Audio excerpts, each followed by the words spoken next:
So we had some technical difficulties on our Facebook page, connecting with Stephen Mokoka. But we're now back on our Facebook page, and if you tuned in early on, or if you missed it, I was just giving a brief rundown of his pedigree, his history, and just how incredible of an athlete he's been over the past 2 decades and how well he's represented South Africa. And there we go. Stephen has joined us. Welcome, Stephen. Very, very happy to have you joining us here on the Hollywood Athletics page. How are you doing tonight?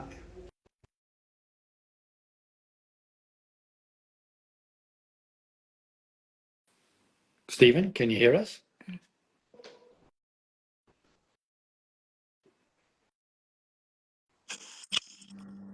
Here we go. Hi. Here we go. How are you, Stephen? I'm good. Technology is not our friend today. Yeah. Anyway, you're here, so welcome. There we go. Great to have you. Just before you joined, I was just telling our viewers and our whoever's logged in a bit of background, a bit of history about you, and how excited I've been to be able to follow you and be part of, in a small way, be part of your journey for the last 20 years. And it's been quite an incredible journey because, I mean, you've gone to the Olympics on 4 occasions. You've worn the green and gold, 36 times.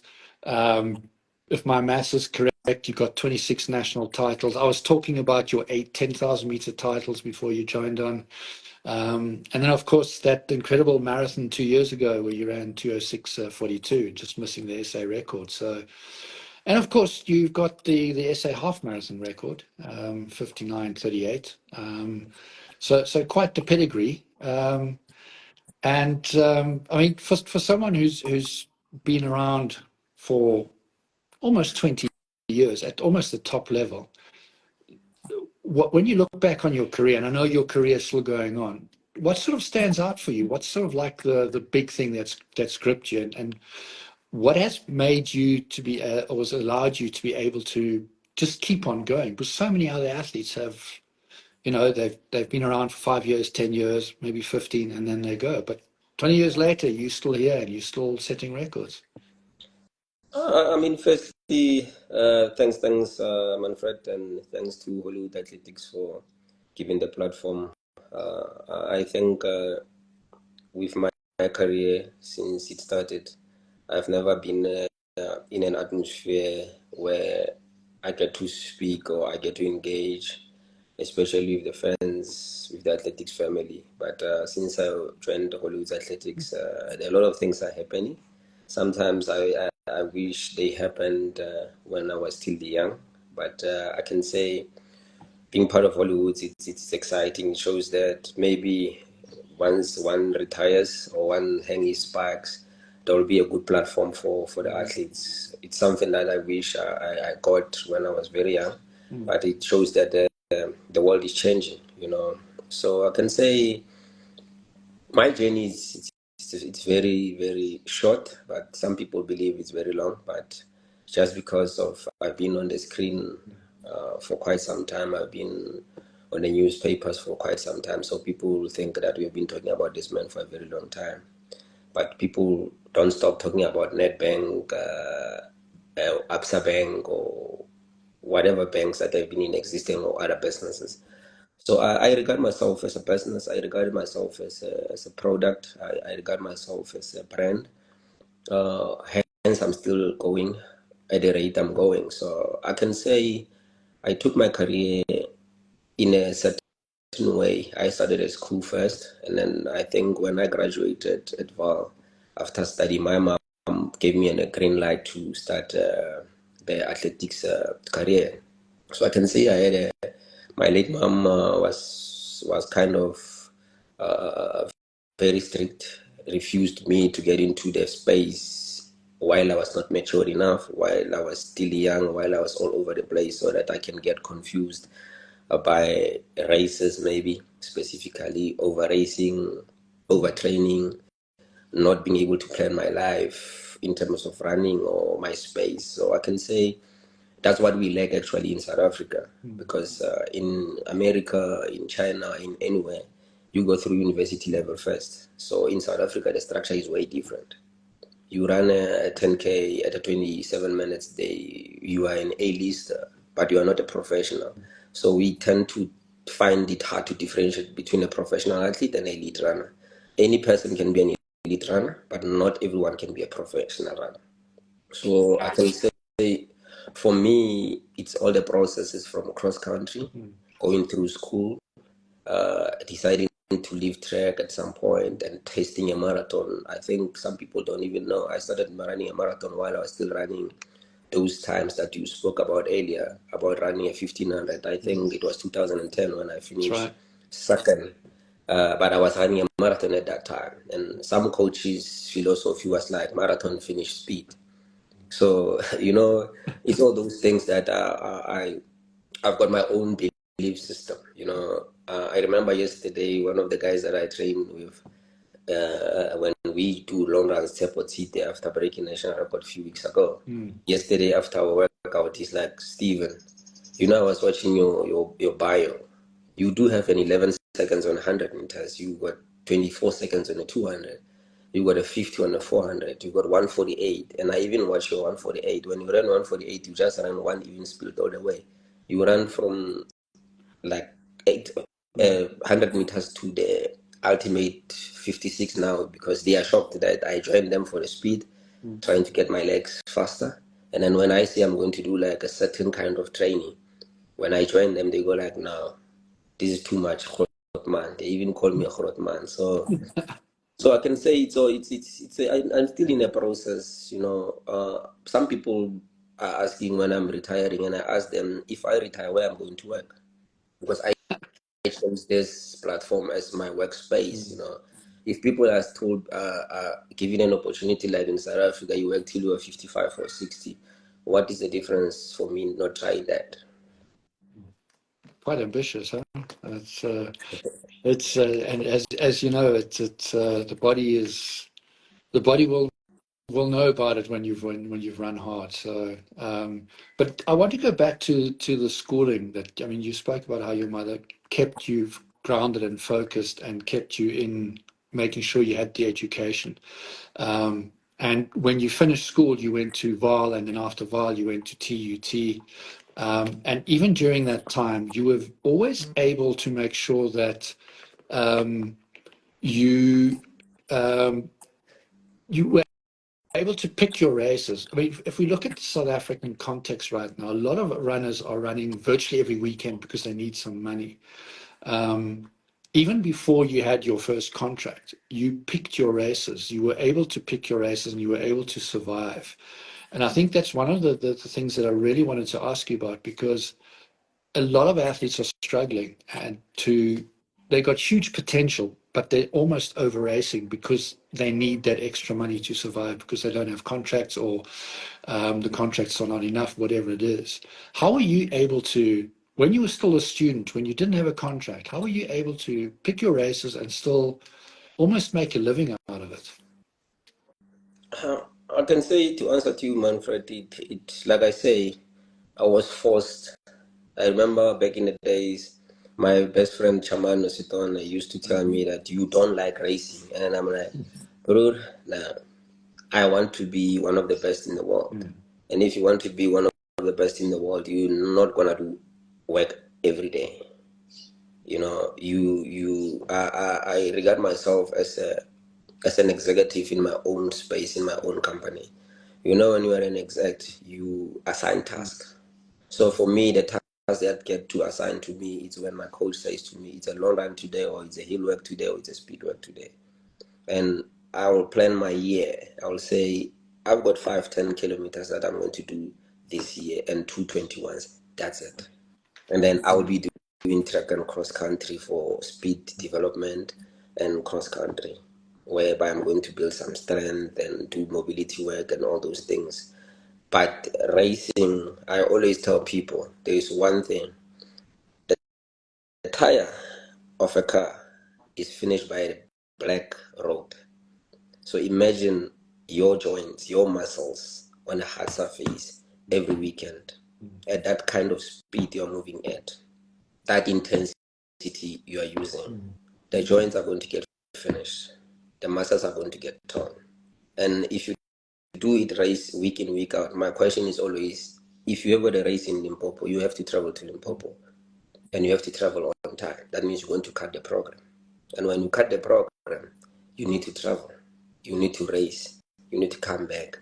I mean, even drivers who are proper drivers that are working strictly for driving, they get tired of driving. Are you not getting tired of traveling? So for me, it's all about, I remember once I had a conversation with one of the best runners in the country. He's a 210 marathon runner, I think Norman Lomo. I remember Norman, yeah. He once said to me, he never had a professional club, you know. He will target the race. If the race pays 10,000 rand, he says, I'm going to win that 10,000 rand. And then how is he going to pay himself? He says, I'm going to take that 10,000 rand and divide it by 12 months and pay myself.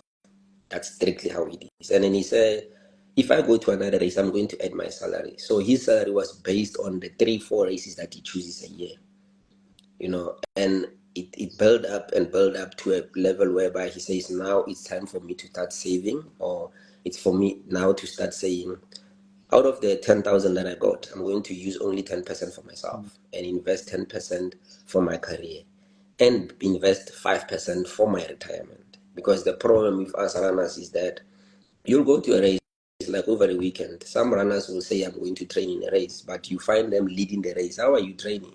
You can't leave your home and then you say you're going to do a long run in a race, and then you are the one who's running 3 minutes a kilo. But when you are doing your long run or you are doing a tempo, you don't start at 3 minutes. You are racing. So for me, it's all about choosing the right place, using the right energy, going to the right state of mind, and plan. The year when it starts, when people say that taking resolution, say it. I'm running 5 races a year. That's it. Let it be, and invest in it. So most of the runners, if they can do that, I know some of them they will think that I'm speaking on a point of privilege. But as I made a statement, I remember when Uput Norman said that I went to a 10 kilometer in, I think it was Devon. I'm not sure whether Richard Mavoso or Shatragon on that day. And I ran it in 9 minutes. But in training, at that time, we used to train with Jeffrey Gwebe and all that. Jeffrey Gwebe will run like 28 minutes, but I beat him in any session in training. So I get there, I ran it in 9 minutes, they ran at 28 minutes. They were shocked how I was beaten. Only to find in that time, I was still developing. You know, the body was not ready at that time. Physically, I was able to do certain things, but psychologically, I was not ready. But I gave myself a space and time and started getting into the scene of road running. I remember I will have a strict rule. I ran 10 kilometers times 3 only. And when I started adding a marathon, I will have 10 kilometers, 121 and 142. That's it. And then from there, I stick in cross country. I did not care about trying to make money, because one advice that I got from a friend of mine, he said, the more you run after money, the more the money runs very fast. Because you sit in a group of people, you are competing for 5,000 rand. It only pays top 5. You detach from the group, you say the prize money is gone, and then you stop. You don't have that fighting spirit to say, I am going to go back. So for me, I can say I never wanted to chase money before. I never cared about anything. I always care about my health as an athlete, where I want to find myself in future, and what I want to achieve. And I shied away from all these things, because I remember one of the mega club that I ran for, we did not agree on terms. Like that's 2010, 2011 there. When they were expected me to be in the road all the time, I canceled my contract because I knew where I want to go. So for me, I've always worked with clubs that I know I dictate my life. So if you don't want to do it, I remember I even went to run for TUT at that time. I took a break from the clubs. I ran for TUT, you know, and I'm grateful now. Maybe by doing that, at the end of the day, they have hired me now. I'm a coach at TUT. So probably maybe that decision that I took, it played a significant role. So most of the things that kills the athlete, they are chasing money. and this man is running very fast. You know, you are running at 3 minutes a kilo. This man is running 2:35. So that's the big issue. So for me to be selective in terms of races is because of I just wanted to stay in the field for a very long time, because I'm a person who never wanted to get into the office. The field of play is a language that I understand, and being my own executive, being my own boss is the only language I understood. So even today, I still understand it, and I believe that I will understand it till the day I say, now I'm tired. As you were explaining, very prominent and well-known coach James McCurdy popped up and made a comment and said, "Choosing development over racing, love it." So, which is exactly what you did. You looking to develop your career, and I think that what he just said there sums up very well what you've been telling us right now. You say this is your office. You say that this is this is your career. This is your office. This is your field of play. But you've always been very level-headed that as much as you are running, as much as your office is the track, the road, cross country, you've still gone. You went to Vaal University, you went to TUT. There's always been the academic side as well. What role did that play in your personal development, but also in your athletic development? Being at the university. Did it take the pressure off you from a racing point of view? Did it add value to your running career because you had something else to think about your studies, or was it always part of your plan? I'm going to become a professional runner, and in order for me to get there, I need to do A, B, and C, and part of that journey is going to varsity.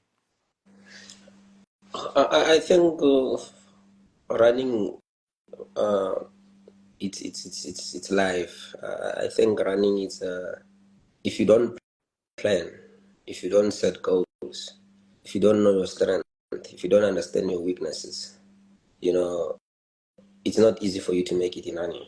So for me, I can say school was one base point whereby I had to go to school and understand a human body, and meaning a human body, my own body. When my body tells me that I can push beyond or I can't push, I listen to it and I understand it. So the tough thing about people who chooses running without the knowledge, because if you go to school, you tend to get that drive to start trying to learn new things, to understand new things. And for me, I think the school part played a significant role. It just came out of the blue for me to love studying, to love reading, to love seeing or going through certain things so that I can be able to get the knowledge. I, for one, believe that most of the runners, now we've got these technological watches where you attract all these things. Some people, if you ask them what is a threshold, they don't even understand what is a threshold. Some of them, you say a tempo, they don't understand what is a tempo. But they will tell you, you find a guy who's training, let's say for a 10 kilometer, he goes to a tempo for 5 kilometers. People can't differentiate. There's a time trial, there is a tempo, there is a threshold worker, there's anaerobic, there's an aerobic exercise. If you can ask people what is the benefit of those things, people don't understand. But for me, having that drive of going to the university, it gave me an opportunity for me to start studying that. And I can say I thank my coach, Michael Seme, because when he was teaching me as a runner, he will teach me the program like he put four fingers like this. He say, this is our Monday, this is our Tuesday, and then we go back and we go back there, and then we jump here. I did not understand what he meant. The way he was explaining it, he says we go higher in terms of the volume. The next day we go on the intensity part, and then we go on our recovery. Then we go down and we go back up. I did not understand what he meant. But after studying, then I understood what does he mean by that, because he's not a scientific coach. But in terms of his stuff, he understands them. So for me, I can say going to school was a blessing. And when I saw that this thing plays a significant role for me, and I started following it. You know, we can go run a 10,000 meters. Some people go brutal. You start in the first kilometer, you know you're going to run at 30 minutes, but you start with a 2:45. You know, I remember one 10 kilometer in the Apsarano city. I think it was a year where I came back from Doha, and then I finished second behind Precious.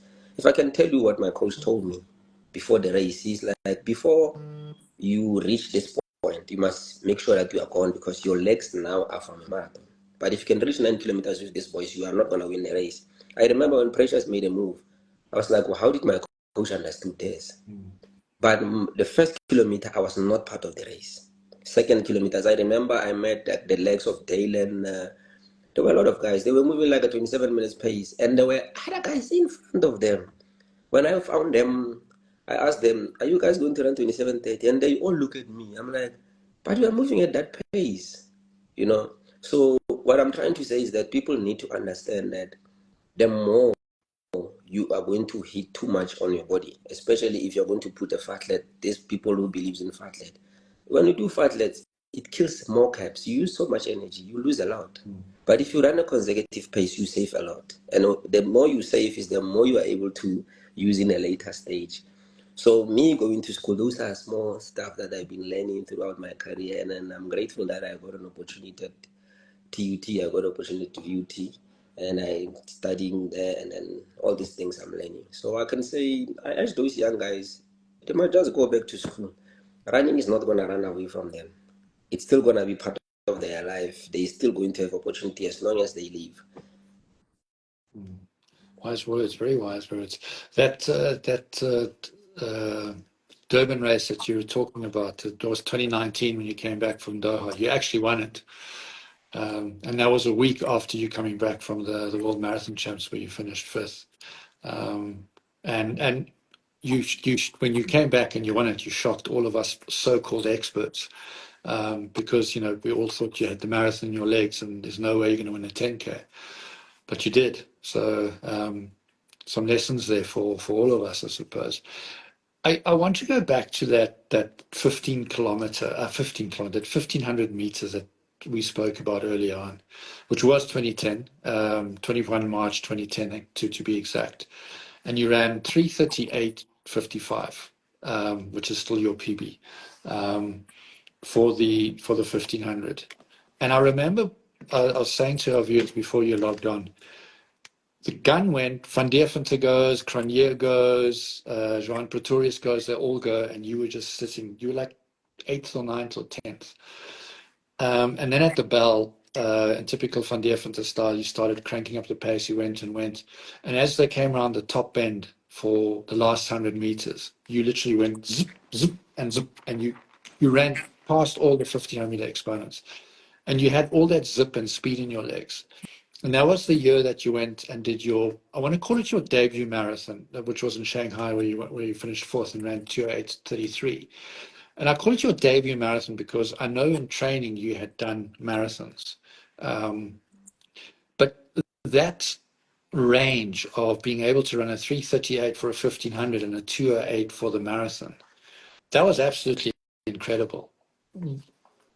Where do you think that came from? Is it natural speed? Is it natural speed endurance? Was it a mindset? Did you just feel that in that 1500 meters, was it a case of these guys are actually not going fast, 3:38, they should be running 3:34s? What happened? Can you remember? And I know it's 15 years ago, but can you remember that 1500 meters and how did you translate that 1500-meter form into running, as I said, what I call your debut marathon in a 2:08? I mean, Manfred, I can say, I remember when I took a decision, I ran a 10K the day before. So when I qualified for both 5,000 and 10,000, but I said to my coach, I'm going to run a 10K and a 1,500 because I will run like a 3:45 in a league wearing a pair of shoes, you know. So I said to my coach, now I'm going to move to 1,500 and 10K. I remember I had a friend by the name of Molefe at Vaal at that time. So when I told him that, hey, my friend, I'm going to be racing with you, he thought I'm joking. You know, I told him it was me and him and Charles and Donovan at that time. They were shocked when I told them I'm going to run a 1500. So I went in the You morning, I shocked ran us all when you lined up in the 1500. We were looking at the starters. Where's this guy in the 5000? Can't find him. And there you were in the 1500. I yeah, remember it. I can say that time was just a matter of, hence I'm saying, we in South Africa, I think there is a lot we need to learn. For me at that time, I was able to run like 58 in training in terms of 400s. I'll run like 58 times 15. Then I still do my endurance. So I told my coach that, you know what, I'm going to do 1500. And then even himself, he was shocked. I think I ran at 28:06 in the morning, and then around 12 or whatever, I ran at 3:42, at the semis. And then the next morning, I'm running the final. So when I finished, he's like, hey, we saw the short man finishing running at 3:42. So for me, it was just a matter of challenging myself. I always tell myself that when I do shorter stuff, if I lose, I've got nothing to lose. But if I win, they are going to mock the specialist. And you did. So You I've done did. that with 800. I've won Asians 3 times or 2 times, I remember. And then with the race that you are talking about, it was just a mindset whereby I told myself that, you know what, I know if I can be able to do this, I can do that. If I can do this, I do that. I mean, if I can wake up in the morning and run an hour and then do 58 in training, that's basically a 1500 meters program. So I can basically do this. And I told myself, you know what, if I run 58 times 3, or I run the same pace, I don't change, I'll be running at 3:38. And I did. Because I remember the guys went very fast and then they blew. And then I just came with the same speed, I remember there was even an 800 that I did at Sassolberg. They went through 51 or 52. I came back with a 54 or 53 high, and then I ran a 54. And they saw me coming, and then they were all shocked. So for me, it's all about calculating and knowing your ability, and being able to pace yourself properly. Because what killed the South African running at that time, it's what the world is changing now. Believe me not, in South Africa, we got specialists. People specialize in 800, and me, I'm a 1500, or I'm a 10,000 meter runner, me and one. But in a world like EG, who do we call? I mean, you saw Solomon Berega. Yeah. He's an Olympic champion. But probably his manager told him straight, you did not do anything at the Olympics, go up to marathon. Cheptek they say. But in South Africa, to say to a runner, like my manager when I ran 60 first time, he told me straight, you are good for marathon. That's like 2010. It's like your speed is for marathon. If you want to make it in the world, you need to run a 59. I did run a 59, and he still told me again, it's good speed for marathon. And he's not lying. The guys are going through 59 at halfway. Yeah. So in South Africa, the problem is that people don't want to train their body. They train for specifics. If you say you're going to specialize in a 1500 program, or you're going to specialize in a 5000 program, that's a big red flag. Because the very same Enga Britain guy, he's got a 27 on a tech, on a 10K. He's got a 12. He's got a 330 something. I mean, 320 something. He still even ran a 145. The 1500 guys, I remember Makalufi, he will run a 1500 and he will run even 800, still run very fast.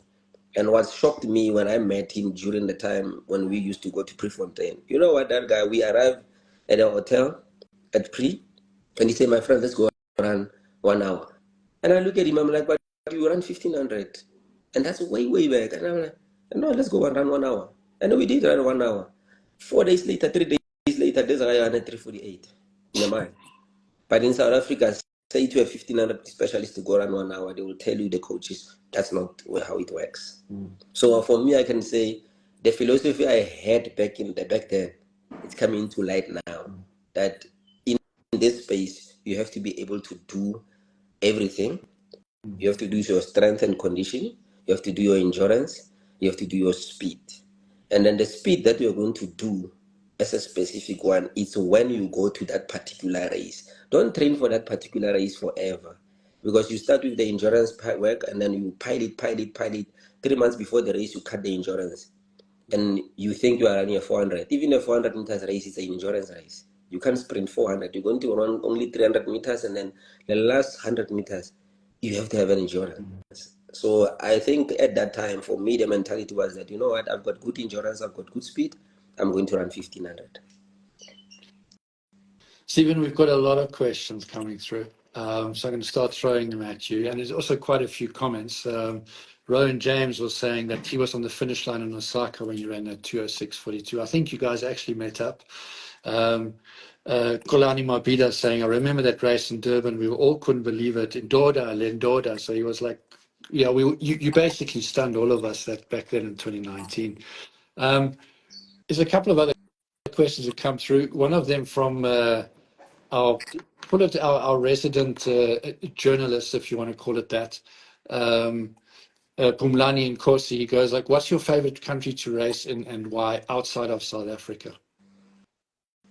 It has always been in China, if I can say it, or I can say Asia, but basically in China. But now the market is very big, guys. You must understand. You know, the reason why I like the racing in China is that the race where mostly when they invite people, they will invite people of the same league so that all of us can push each other. So I always enjoyed racing with people of my level. Some people will think that maybe I'm scared of competition. No, I know my league. When my managers were asking me, where do you want to race? I said, I will never race in Europe, especially a marathon or a half marathon. I'd rather go to China or Korea or Japan. So I've always liked Asia. So we have that. So just a couple of other questions coming through. Marimetsa Dikali, he says, do you think we'll see another Stephen Mokoka in your training group? And who can break the records that you've made? I can say for now, not yet, because you know, you need to find a person who can imitate, and then the person who can consult, and the person when they see, they ask questions, and the person whom when they are there, they want to be helped, because the world is changing now. You know, what worked for me cannot work for somebody else, but it takes two, or it takes a community to raise that particular person or a better person. So for now, I don't think there is one, or hopefully in future we can have one. But I'm grateful with the guys that I have in a group. Few are well disciplined. Few are they follow the right style, right way, and I like the fact that they are engaging. You know, the small boys that I'm working with now, they ask questions, they want to know, they want advices. But for now, I don't think we do have, and I hope one day we can have somebody who can do beyond that. Your friend Clement Sepiso says, what is a good distance for time trials? And he also wants to know if time trials should be run at full efforts every week. I think it depends on to Clement. I think it depends on the distance you are running. You know, specifically because time trials are not just a session that you just do every week. It's not a session that you just do anytime. And the effort, I think time trial and tempos are more related.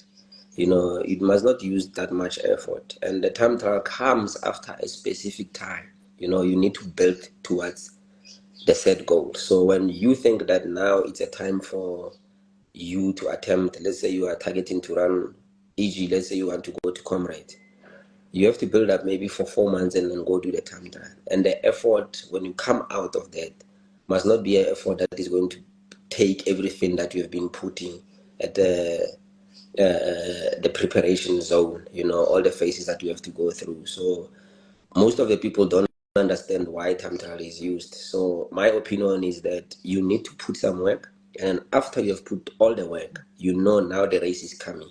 Let me just go test whether the program that I've been doing is working. But it has to be effortless. It has to be towards the race pace, closer to the race pace, but not painful, but it must not take anything out of the human body, because remember, the energy that you are having is the energy that you want to have when you go to race. So let's take it, for example, you're running a marathon. When before the marathon would you do your time trial, and what sort of, if you were targeting a 2:06, what sort of pace would you want to do your time trial at? And what sort of, so if you're doing a 5K time trial, what would you expect to do it in, to put it into perspective? In marathons, mostly the theory, I believe it's more or less the same. 6 weeks before the actual marathon race to 4 weeks, you are able to run close to your personal best, or you can run your personal best for half. So the effort that you are going to use, you have to be slightly 65% into a zone to be able to do that. But the effort you must not run a 59 today, or let's say a guy who runs a 208 must not run a 62, but Monday he can't go back to training. So basically 6 to 4 weeks, but never before 4 weeks. You can't take it 3 weeks before, because it's going to take the energy. Okay. So you'll do your training, all of it, and then 6 weeks or 4 weeks. I mean, you can see the world is doing the same. Kiplimo just did it last week. He's 6-7 weeks away from his race. We saw the Abdis, the New York winner. He did the same thing. We have seen Kipruto. He did the same thing. So I believe the philosophy the same. But unfortunately, in our country, I've never seen it. But that's how I believe, and I've been doing something like that, and it has been working for me. So Active with Mark wants to know, how many kilometers do you run before a marathon? I think that's a very open-ended question, because obviously your marathon build-up. Let's break that down a little bit. How long is your marathon build-up, and in that build-up, how many kilometers overall would you do in the preparation for that marathon? I think when I start, I go like 200 to 210 to 200. That's my first month, and then I'll go to 200 the second month. The third month, I'll be like 195, 180, and then on the last month, I'll be like 160, and then I go to the race. Okay. So I basically take 4 months of preparation. For these past 2 years, I've been doing that, and my results have been showing. But over the years, that's how I've been doing my preparations. Proper pure 14 weeks. Yeah. Early on, Rowan was saying he saw you on the finish line at Osaka. He's now thrown a question at us, Rowan James, who says, when you ran that 2:06:42, so you were 9 seconds off the SA record. He's asking, where do you think that record slipped away from you? And I do remember that Osaka was bitterly cold, and you and I spoke about it a couple of weeks afterwards. And one of the things you said is that the cold was a big problem for you. Was that the only challenge, or was there other things where you think that the record slipped away from you? I mean, I was not even on the mind was not on the record. All I wanted was just to run around 208, 206:15. For me, I didn't care about the record. I know it will be faster. Somebody will say, this guy is playing fast. But to be honest, I was not interested in that. The reason why I did that was I wanted to run even split and then try to go faster in the last part of the race. So I think I did my own mistake. I started doing searches, but I was not aware that I was strong guys in a. I can say I disrespected the guys that were in a race, because we had like 3 to 4 guys. But for me, in marathons, I never respect anyone, especially after 32 kilometers. You know, in a good day, I never respect anyone. So I've blown a lot of caps in a race, and then I missed the one bottle because of the coldness. I think at some point the temperature went to minus. Yeah. It was freezing, and then I could not grab the bottle. And then on the day when I started doing the attacks, I think the 23 world champion, I started doing the Kiplak. I started doing the same style, Stephen style. So it's those days whereby I've learned this thing from my role model, Babu Hendrik. Hendrik said to me, they must always feel you after you raise them. Make sure that in a 21, they feel you, they know you were present. So I've always taken that thing, because he said this thing in 2010. So I can say on that day I got caught off guard, because normally when we reach that stage, I always dominate. But that day, that man, like he started throwing what I was throwing at him. So I think at around 37 Ks, it's one of those days you're out of your comfort now, and somebody's throwing what you are throwing at them. They throw, you throw, they throw, they throw, and then I think that's how I lost it. I think I could have, if I did not put so much searches, I could have saved a lot of energy. Maybe as we speak, I could be a 2060 athlete because they ran a 2060 at the start at that time. Yeah. Well, I mean, you spoke about the coal and the bottles and your nutrition, and I think that's one of the questions that I suppose is quite important as well, is that getting your feeding right at, in particular, marathon, or now for you in at Two Oceans, and obviously those people who run Comrades and beyond. The nutrition is so vital, and as you mentioned, that probably also costs you quite a bit in that race. How do you go about planning your nutritional strategy for race day, and do you practice that in your training runs? So if you know that you've got a bottle at 5, 10, 15, etc., do you do the same in your training runs where you pick up a bottle at those intervals? Yeah, yeah, yes. For us, we do that. I've actually, I think I started implementing this. It should be somewhere around 2016 or 2017, where we had Sponge Group in Pretoria. That was very big before the guys started shifting away from us, whereby we'll have a car that is following us, and then they will have our drinks in the car. They will have our water. They will have everything. So every 5 kilometers, it's designated. We even practice this.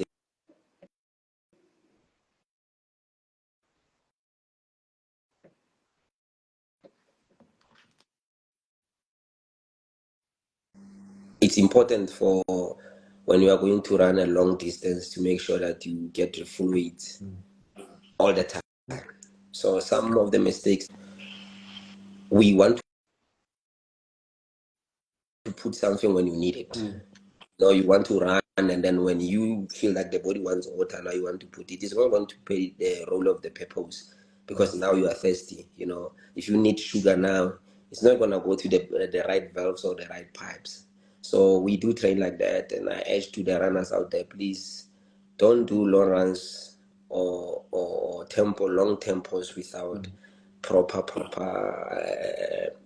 supplementation, because you actually need that.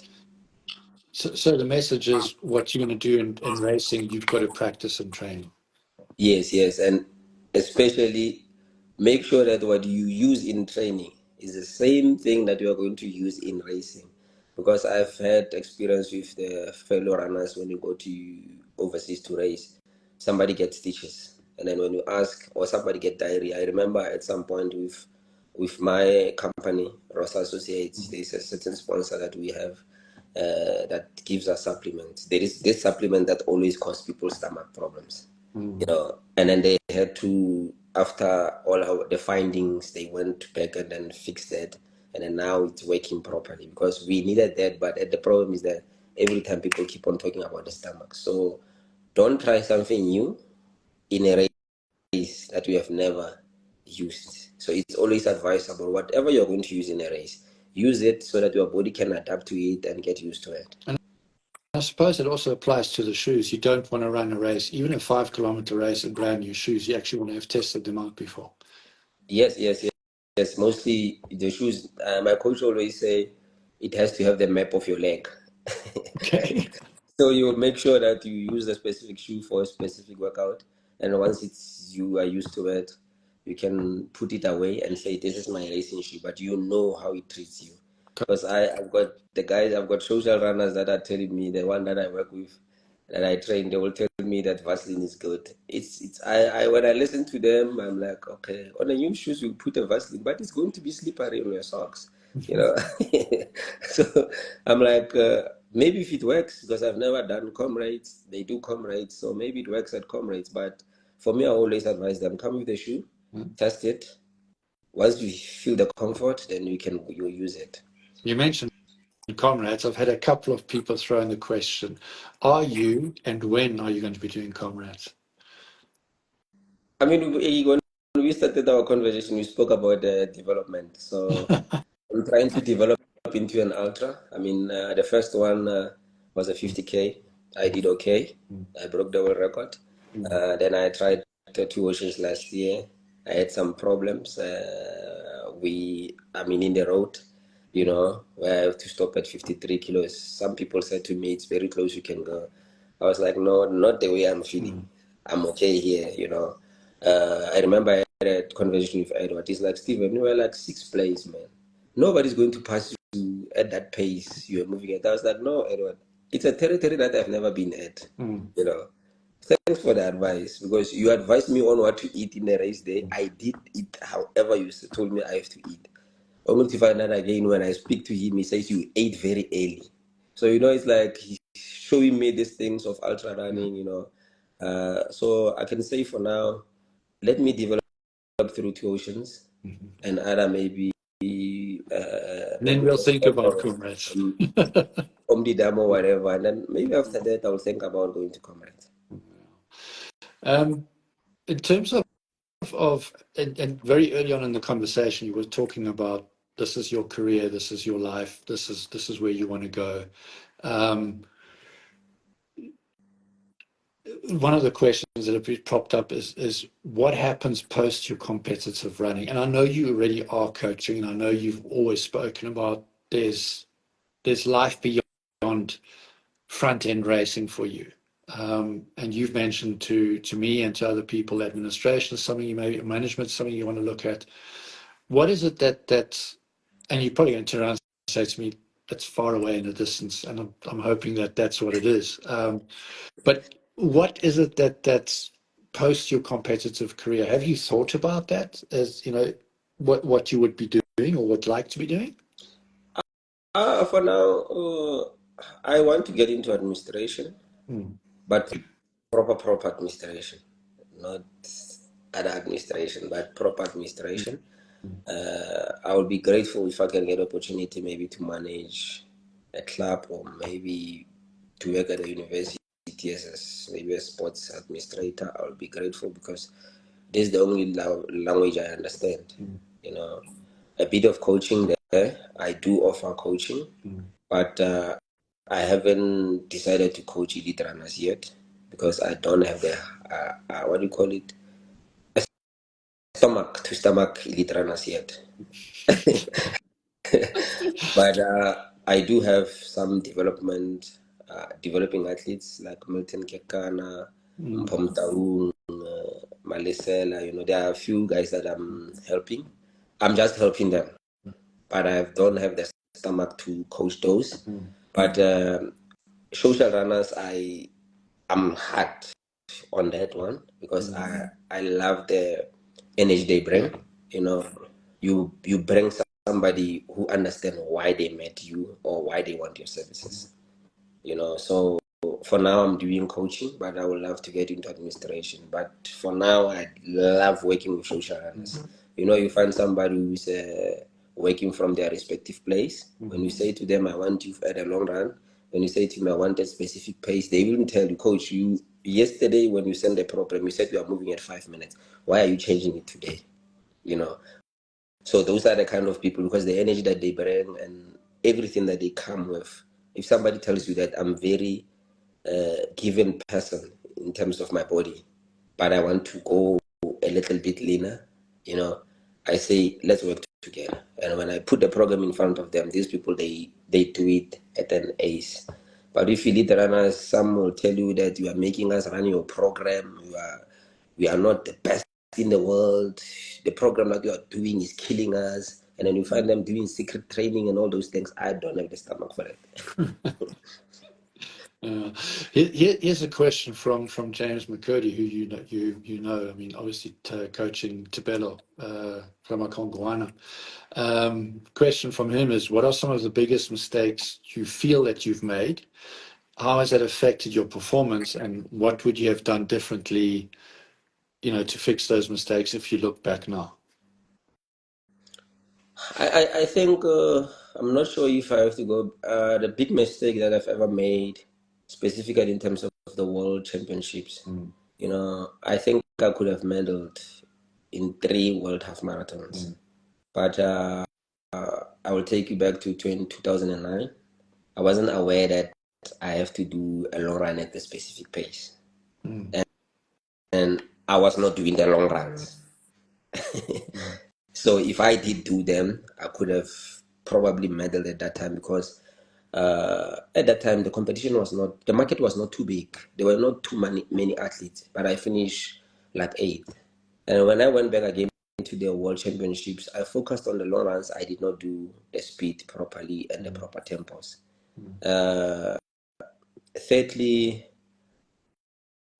I mean, the recent years, like I said, the mistake that I've done in the past 2 years was putting 2-3 races while there is a bigger one coming. So I can say the Olympics last year, when they came, I had a lot of races in the body.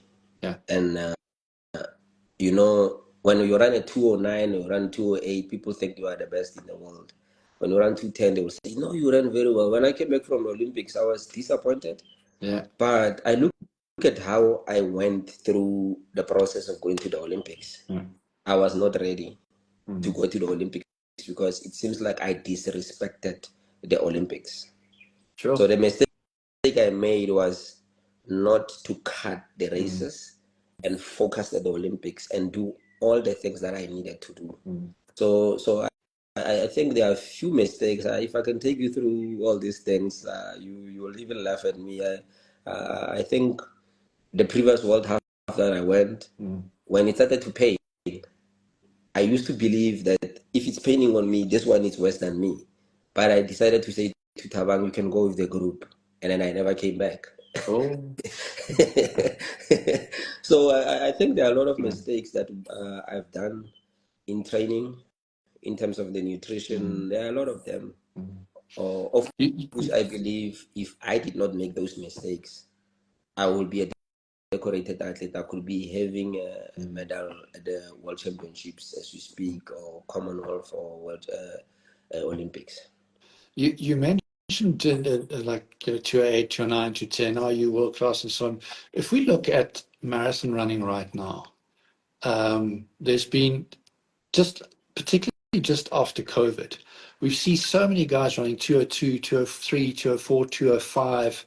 I mean, Borrega ran a 205 now. There was another result just recently, another 205. It seems that the benchmark has moved, and there are so many of them running that fast. So the benchmark has moved from a 206 would have won you a race 4 5 years ago. 206 now is not going to be good enough to win a race. What do you think has happened, other than the shoes, if we want to, because we know that the shoes have made a difference? What do you think has happened in the world of marathon running in particular? Well, even in the half marathon now, that these performances have just gone from a 206 is a definite win to you have to run a 202, 203 to win. I mean, if you remember properly, Manfred, I've mentioned that going to school is very important. We know that we used to know that Kenyans dominated the world. But the mistake that in Kenya they've made is to allow people to get into the account to come and take their secrets. People came to say we are here for altitude. It was not altitude. Most of the guys that have trained in Kenya now are running very fast. All these guys, they are running very, very fast because they went to see what is the secret. They found the secret. And the fun part is that somebody will think that saying in a wrong, they will take it in the wrong context. As Africans, we take time to change our way of life. But if a European or American they come and take, and they're going to add certain things.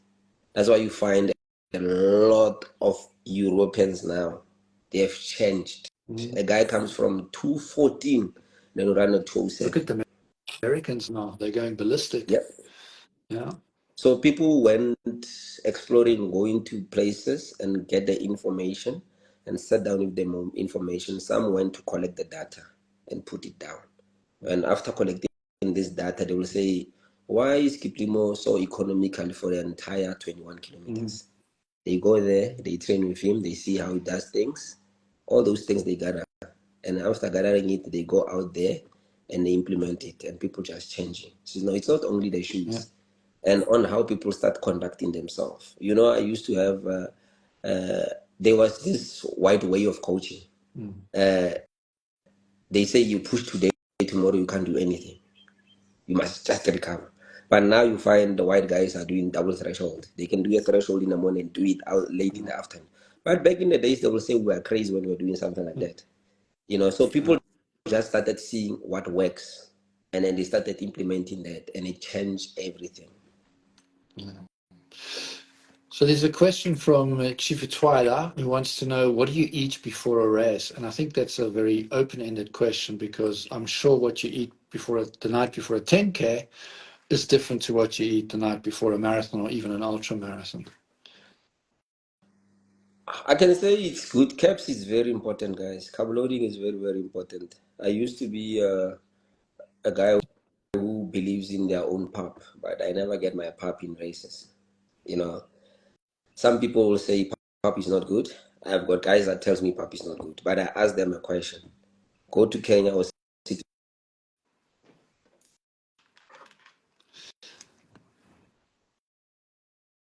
The difference between us who are eating pap in South Africa and we say it's very heavy. So the most important part is that make sure that you carb load very nicely the night before. Get those things that you need, the caps. Make sure that you have them, because they will be stored in your body. It's the energy that you're able to use in the next morning, and they will digest very nicely. And then the next morning you are feeling very nice and light, and then you can enter into your race. Itzebele wants to know, why are you talking with others during the marathon races? Why are you always talking with them?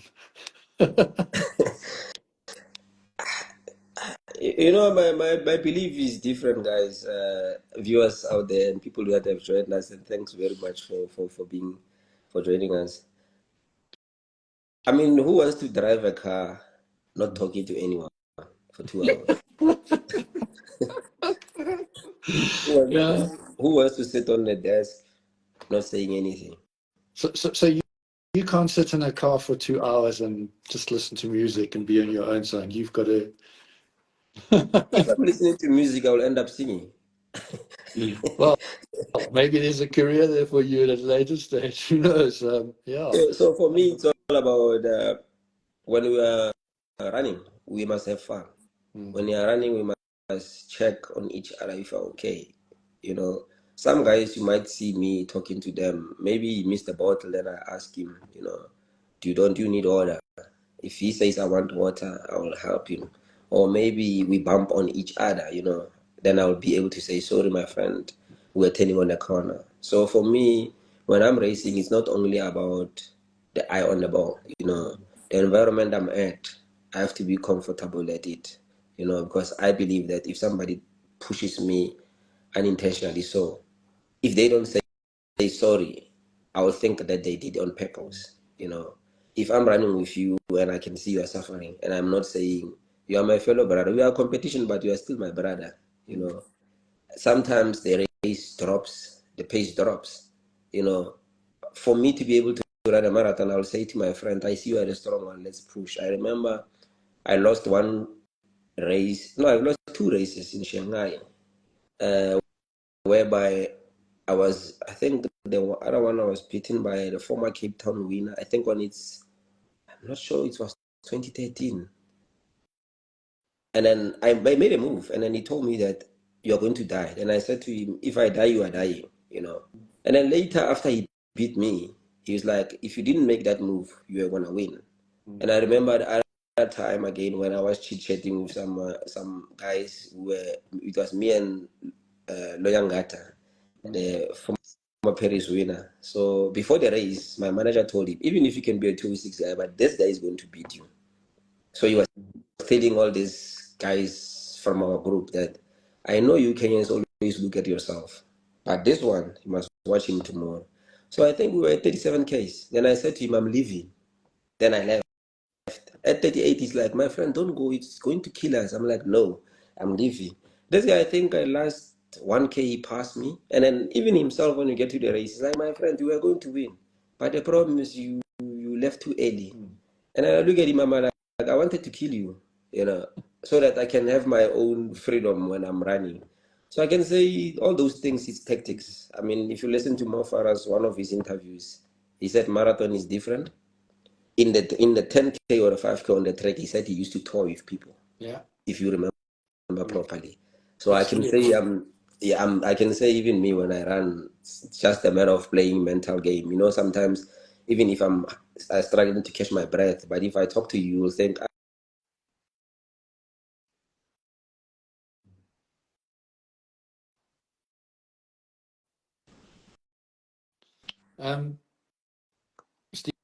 Stephen,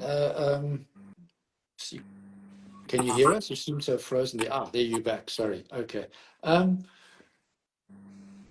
Soweto Marathon. So in South Africa, we've got the big four: Two Oceans, Comrades, Cape Town Marathon, Soweto Marathon. In Cape Town Marathon, you've won a few times. I know you've got some ambitions there and so on. And the other one of the big four is the Soweto Marathon. So one of our viewers wants to know: are you ever considering doing that the Soweto Marathon in the future? I can see the smile. I can say, like I said, I've done Soweto several times, but no one knows. I've done Soweto several times, and when I was racing more in China, I used to do my long runs in Soweto. My manager Andres Lesson will let the guys go. He will literally hold my hand. You are here for a long run. Don't go on TV. Just wait for these guys. 5 minutes later, you leave. Okay. So my experience at Soweto, I think I've done Soweto 6 times in my life. There was a time, I think it was 2015, the year I'm talking about, where I ran a 2:07 in Shanghai. I was in a very good shape. And then I remember when we were passing University of Johannesburg and then going to Bara at the garage, engine garage. I was number 5 at that time. And I said to my coach, today I'm finishing. My coach said, Soweto hasn't started, Stephen. There is one of the biggest hills up in front there, a deep kloof. It's going to mess up your preparation. Stop now. And I stopped. So with the experience that I've had in Soweto, for now, no. I don't think I'm ready for that, because the thing about Soweto is that the first half of Soweto is like this. So everyone don't know how to hold themselves. And if I go there going to compete, I will want to go with the group. But later, when it goes up, I will have to pay. So for now, no, Soweto is not in my picture. But maybe in future, when I think psychologically I'm ready to run in that way, I will go. Okay. So we have a question from Hollywood Athletics Club resident social media elite runner, Simpiwe Zulu, wanting to know what is a good and comfortable pace that he should go for if he wants to run a sub 220 in the marathon. I think if you want to run a sub 220, you shouldn't try to run like, especially in the first half. You must just try to run around 318s, 319s on your first half, so that you can get your easy. I mean, 68, 69 late. I mean 69 early, because if you are running at 320, which is good, you'll get a 69, but it will be too high. But we don't know what's going to happen after. So it's better to run around 318, 319. But before that, you have to be able to practice something that will make you be able to run at that pace in a race. You can't just want to run at 320 pace, trying to run sub 220. Because most of the people, like I said earlier, you find a guy doing a marathon training, targeting sub 320, but training at 3 minutes. You are literally training for 2:06, actually, if you are training for 3 minutes. But it's better for you to do good volume in terms of your repetitions and a good long run for your body to be able to run a 319 pace at 319, let's put it that way. That's a sub 219, that's a sub 220. So 320 is still okay, but it's not safe, 319, 318 is very safe for sub 220. Okay, all right. There you go, Simpiwe. That's your target going forward. Another question from another one of our club members and also on our committee, Sibs Mashimani wants to know, he's a long distance runner, so he's done quite a few comrades actually. He's quite competitive and he's looking to do some track events to improve his endurance for long distance. What events should he consider doing on the track to be able to improve his, I suppose, his speed and his speed endurance for longer runs? It depends on the age. But you have to start like basic, 1500, 800, 3000 to 5000. Basically, if you're a development athlete that wants to run a 5K, you have to be able to run a 3000, 1500, and 800. But I know most of distance runners are scared of 800, but it's best at least try to do cross country and then specifically maybe a 4K, and then 3000 and 1500 would be ideal distance that you need to do in order for you to grow into the distance. Stephen, we've kept you for quite a while already, so we're going to wrap it up in the next 3 minutes. But question from Sanelli and Bambe. Can I split my midweek long run into a morning and afternoon if I can't do the entire distance in one run due to commitments? So in other words, if I've got to do a 30K run in the morning, can I do a 15 in the morning and a 15 in the afternoon, or can I do a 10 in the morning and a 20 in the afternoon? Like I said earlier, if you say midweek long run, you must understand what is a long run. So there's no way in which you can split the long run into two. It's going to be a morning run and an evening run. That's no longer a long run, because long run is for you to run long and the body needs to adapt to that. So if your long run is 2 hours, you can't say 1 hour, 1 hour. Those are two different runs. Maybe in the morning we'll be running like a 4 minutes, in the afternoon running 3:59. Or maybe in the morning you start at 4 minutes, you finish at 3:55, but in the afternoon you start at 4 minutes, you finish at 3:45. Those are two progressive runs. So long run must be a long run, because people tend to don't understand these things. If you say it's a long run, you are running long, teaching your body to adapt and resist. So if you're going to split it into two, that's basically no longer a long run. I want to follow that up with another question. Is we talk about LSD in running, and in the last few years, 10, 15, maybe even 20 years, LSD has gone from long steady distance to long slow distance. And if you look back at the guys like Frank Shorter, Abebe Bikili, Haile Gebrselassie, Kenenisa Bikili, all those guys, when they did their long distance, it was a long, steady run. We've now moved into long, slow distance as the correct way of doing your long runs. What are your thoughts on that? It depends on the program, because you can have a long, steady long run, you can have a fast long run, you can have a slow long run. But the philosophy about the long run is very simple. People now, the philosophy of long runs have changed in the entire world. Some people will say run close to race pace, but those who are running close to race pace, believe me not, I'm saying to the people that are watching, all those people that are doing fast long runs, you must watch them. 3 years they don't last, because they use racers and they run very fast. Like I said, the tire of a car, the threads, they get finished. So most of the people that are doing fast long runs all the time, they don't last for more than 3 years without tendon problems. There's no way in which you can take 3 years, 4 years, you can name them, they get injuries. No. But those who are doing long runs for adaptation, those who are doing a long distance for them to adapt to be able to handle a marathon, they are always the safe one. So the philosophies are always different, but I'm advising people out there. I myself, Stephen, I'm not going to go try to run a 3:15 long run. That's a race. on its own. Mm. And then you expect me to go again run at 3 minutes.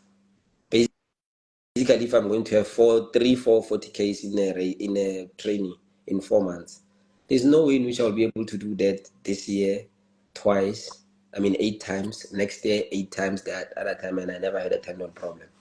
They all have tendon problems, believe me not. That's why most of the guys they withdraw from races. So a slow long run, it's all about a long run. It's very simple. Just teach your body you teach your legs, your arms, your mouth, and everything to be on the go and adapt to running long.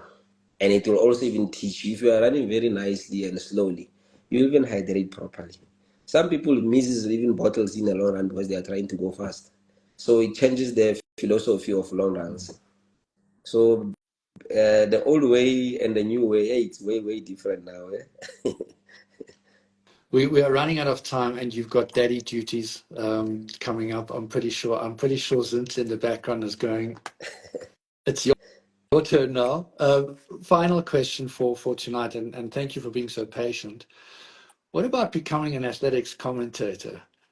From boy, I'm too mellow. Boy, you're not too mellow if you're asking that question. Hey, for now, I'd rather stick to running. But maybe I will consider something like that. Maybe an analyst, not a commentator. You know, there's two different people. There is an analyst, there's a commentator. I think maybe an analyst. Commentary, yes, I'll do if I get calls and if maybe I can test myself one day. But for now, I just chooses to stay in my own zone. But maybe in future, you have asked me this question. Now you are posing another one about commentary. And never, somewhere, maybe I might have a calling for that. I don't know. Maybe You'll I never know don't. until you try. I will. If I try, then I will know. Because I mean, the world now, our sports is getting digital. And then when it goes digital, and maybe one day we'll have more TV channels. And I mean, we saw in Comrades now they had a ladies commentary thingy, and they had a mainstream. Maybe next time they'll have a ladies, a man, and then the mainstream.